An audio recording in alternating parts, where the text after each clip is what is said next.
হঠাৎ সবজির দাম কমে যাওয়াতে মাথায় হাত কৃষকদের। কয়েকদিন পূর্বে ঝালদা সহ জেলার বিভিন্ন জায়গার দৈনিক পাইকারি ও খুচরো সবজি বাজারে ফুলকপি ও বাঁধাকপির দাম ছিল 20 থেকে 25 টাকা। সেটা কয়েকদিনের ব্যবধানে কমে হলো 5 টাকা।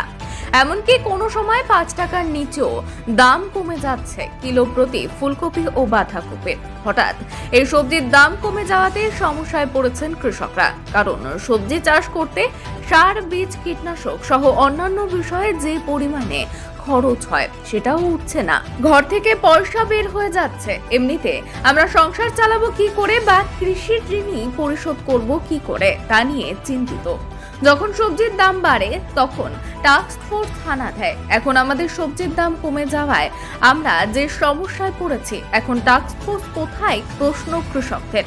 তাই আমাদের দাবি, সরকার আমাদের কাছ থেকে সবজি কিনে তারাই বিক্রি করুক ও এলাকায় হিমঘরের ব্যবস্থা করুক প্রশাসন। চাষ যে করেছি তো আমরা সেরকম মানে বাজারে রেট পাওয়া যাচ্ছে না।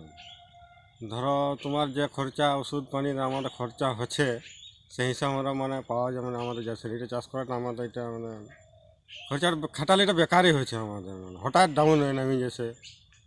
এখন কপি কিরকম রেট পাওয়া যাচ্ছে? এখন আর রেট নাই সেরকম। 10 টাকায় ধরো তোমার 3 টাকা 4 টাকা নিয়ে দিয়েছে। কী করে বাধ্য এখন ইয়া করার জন্য এটা দিতে হচ্ছে আমাদেরকে, বুঝলে। এখন আর সেরকম রেট নাই, যে আমাদেরকে এখন এমন হঠাৎ ডাউন হয়ে গেছে, বুঝলে।